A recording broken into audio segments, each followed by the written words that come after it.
galerinha, bem-vindos a mais um vídeo aqui no nosso canal. E hoje o conteúdo é sobre as leis de Ohm, tá? Vamos ver a primeira e a segunda lei de Ohm e falar um pouquinho sobre as resistências. Galerinha, resistor ou resistência elétrica é um aparelhinho que ele aquece quando a corrente elétrica passa por ele, tá? Os resistores, eles compõem circuitos elétricos que geralmente possuem 4 faixas coloridas e cada cor, ela tem a função de determinar um valor de resistência, certo?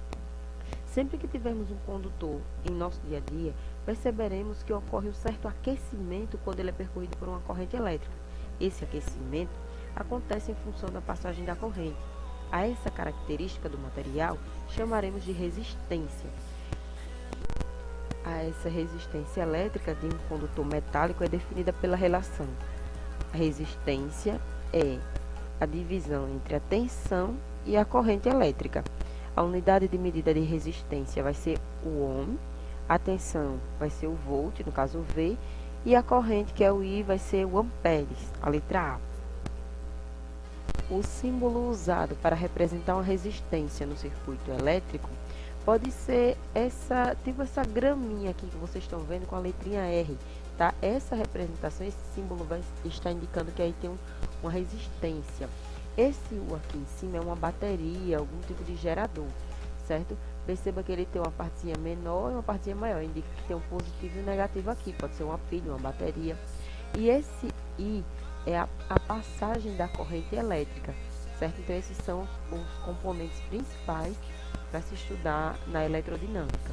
Vamos falar também sobre os reostatos, que são dispositivos utilizados para variar a resistência de um circuito, ou seja, você pode colocar a resistência maior, a resistência menor, aumentando ou diminuindo a quantidade de energia elétrica que será transformada em energia térmica. Por exemplo, no chuveiro elétrico, num dimer para controlar a luminosidade de um ambiente, no botão de volume de um rádio. Esses podem ser utilizados um reostato.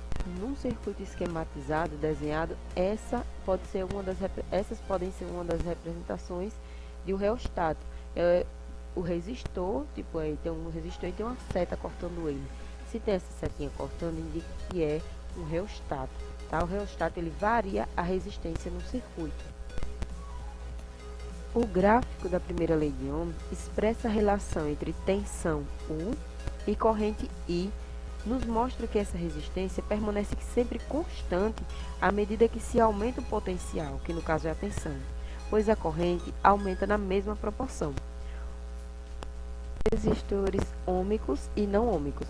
O resistor ômico é aquele onde o gráfico ele vai dar uma reta constante, certo? Eles obedecem à primeira lei. Ele diz que quando você aumenta a tensão, você está aumentando também a resistência e, consequentemente, a corrente, que é inversa da resistência.